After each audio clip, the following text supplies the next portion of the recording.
Guys, this week's project was getting this duckling coop built. So it took forever to do because part of it, like, it was freezing outside when I was doing the framing of it, and it was a difficult project. The weather did not help things at all.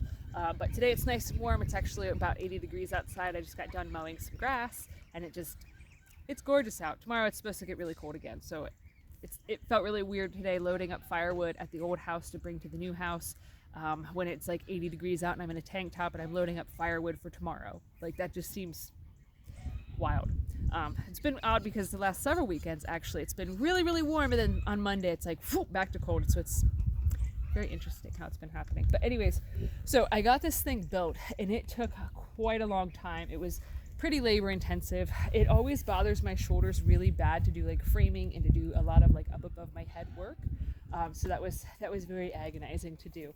But I think it turned out pretty nice. I think I actually like it better than the last one I had built. The last one I had built was on an old livestock trailer, so it didn't have the squared off front end. It was rounded, and it was really a pain to work with all the angles. But so I ended up putting metal roofing on top of it, which you guys can't see, but it's the same metal roofing that we had gotten for free at the old house. It was a mix-up whenever we got our roof done.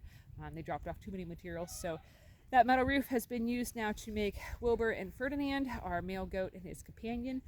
It made their house, and it made the ducklings' house, and I also have enough of it left over. I was very strategic and careful whenever I cut this roofing to make sure that I have a rabbit hutch partially built that I had started building at the old house.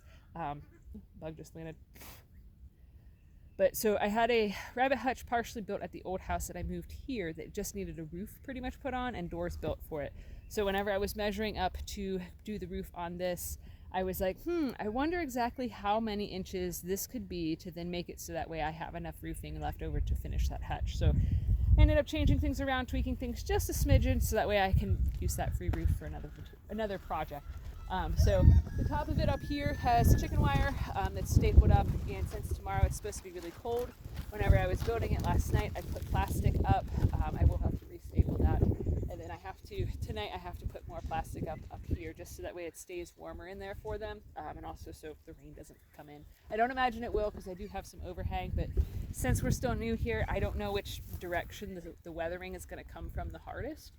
So I don't know if the rain's just going to blow in sideways or not. But I'll show you guys the little cuties. So we just moved them out here yesterday. I still have to put a handle on the door, but I did make a really super easy locking mechanism.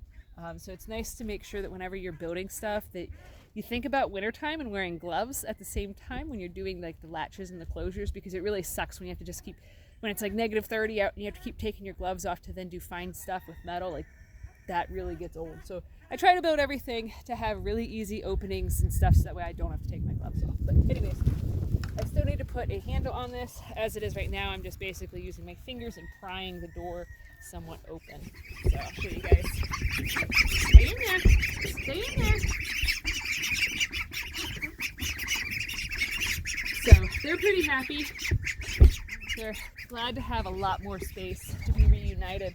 They were very, very quickly growing out of the room that we had, the space that we had allotted for them inside of the front barn, which really had a fire lit under me to get this done, because as it was, I had to keep going out there several times a day to give them water, to give them food, because it just, we couldn't put big enough containers in there to make it last more than like an hour or so for them. So it's kind of a big pain in the butt. But anyways, so their little area here has a nice grassy section here. There's also this little, I'm not sure what this was dug out for originally. There's like a little pond type thing there, kind of just a little puddle. That's been there since we got the place. So I'm like, well, this is going to work for them because then they have a little swimming hole that they can go swimming in. So I won't have to give them quite as much water once they get a little bit bigger. Basically, they're big enough now and old enough now they could be running around in the yard, but I have not built them a ramp yet. That's actually on today's project list for later to do today. Build like a little platform and a ramp so that way they can get in and out. But so for tomorrow, they're going to stay in there all day anyways, so it'll be fine. But so they have a nice good sized area in here, which leads next to the goat pasture where it's going to expand for the goats at. And I would say that it's probably, well, let me just count T-posts. So they're a little under 10 feet apart. So I would say that this is about 30 feet across, 35 feet across. And it took me 100 feet of fence to go from up top here to down and around, and then make the gate and then cut back down around. So I would say it's probably, I don't know, 75 feet long, something like that, because I had some fence left over. So it's kind of wonky. But yeah, it's a good size little pasture for them, with plenty of grass, so that'll end up cutting down on the feed bill quite a lot. Ducks are only cheap to raise for meat if you have grass for them. If you have to provide all of their food for them, it gets very expensive very quickly.